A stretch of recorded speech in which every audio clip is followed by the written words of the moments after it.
Hello students, welcome to Iman's Learning Hub where learning is fun. So today we are going to start our class 12 English Flamingo book chapter 2, that is the Lost Spring. This story was mainly based on stolen childhood and it was written by Anis Jung. ये Anis Jung के द्वारा लिखा गया है. This chapter deals with the lives of poor children who are forced to lose their childhood in the struggle for survival. ये chapter ये explain कर रहा है कि किस तरह पुअर चिल्ड्रंस को फोर्स किया जाता है for struggle and survival. It is divided into 2 parts, each part telling the story of a boy trapped in poverty.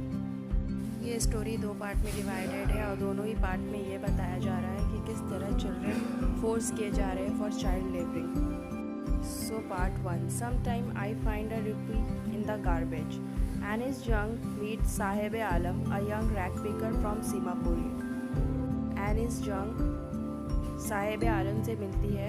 He is a young rag picker from Simapuri, a slum on the outskirts of Delhi. वो एक young boy, वो एक rag picker था in the streets of Delhi. Sahib had come from Dhaka, Bangladesh, with his family driven away by frequent flood and lack of livelihood. Sahib और उसकी family Bangladesh से migrate करके यहाँ पे आए थे बिकॉज ऑफ फ्लड और अपनी जान बचाने के लिए. The children in Seemapuri grow up barefoot and survive by rag picking. Seemapur में पॉवर्टी इतनी ज़्यादा थी कि वहाँ के बच्चों के पास स्लीपर्स भी नहीं होते थे और they survive by rag picking. वो गार्बेज कलेक्ट करके अपना सर्वाइवल करते थे, which for them is both a means of survival and sometimes a source of excitement if they find a coin or toy.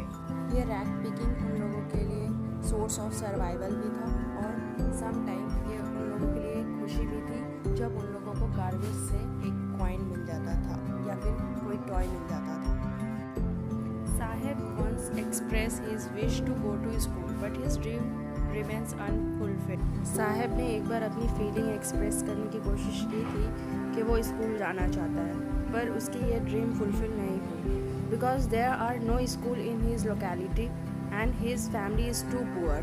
क्योंकि उसके लोकेलिटी में कोई school नहीं था और उसकी फैमिली बहुत पुअर थी. Later he works at a tea stall where he earn 800 rupees per month and meals.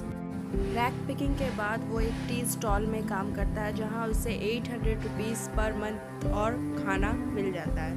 But now he has lost his care free freedom. पर अब उससे उसकी फ्रीडम छिन गई थी. His face no longer carries the same happiness. अब उसके चेहरे में वो खुशी नहीं थी. It shows how poverty crushes dream. और ये सिचुएशन ये शो कर रहा था कि उसके ड्रीम पॉवर्टी के वजह से ख़त्म हो चुका है. Now part 2 of the story. I want to drive a car. The author visits Firozabad, Uttar Pradesh, famous for its glass bangle industry. और फिर ऑथर उत्तर प्रदेश के फिरोज़ाबाद में विज़िट करती है जो ग्लास बैंगल इंडस्ट्री के लिए फेमस था. Here she meets Mukesh, a boy from a family of bangle maker. वहाँ पे वो मुकेश से मिलती है जो एक बैंगल मेकिंग फैमिली से बिलोंग करता है. Generations of families including children are engaged in bangle making inside dark airless houses.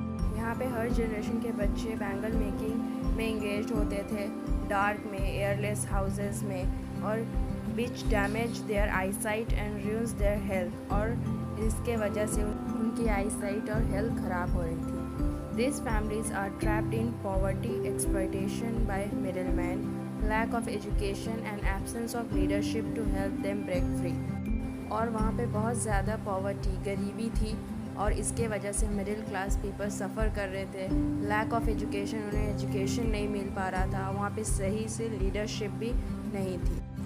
Women accept this as their destiny, while men cannot organize themselves against exploitation. Women ने poverty को अपनी destiny मान लिया था. वहाँ पे men भी अपने आप को एक्सप्लॉयटेशन से नहीं बचा पा रहे थे.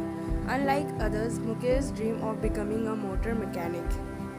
पर मुकेश सब बच्चों की तरह नहीं था. उसका ड्रीम था मोटर मैकेनिक बनने का. And is determined to learn driving. और वो ड्राइविंग भी सीखना चाहता था. His ambition gives hope that he might escape the cycle of poverty. उसके इस एम्बिशन से एक होप मिल रहा था कि वो पॉवर्टी के साइकिल को ब्रेक करेगा. So the theme and message of the chapter.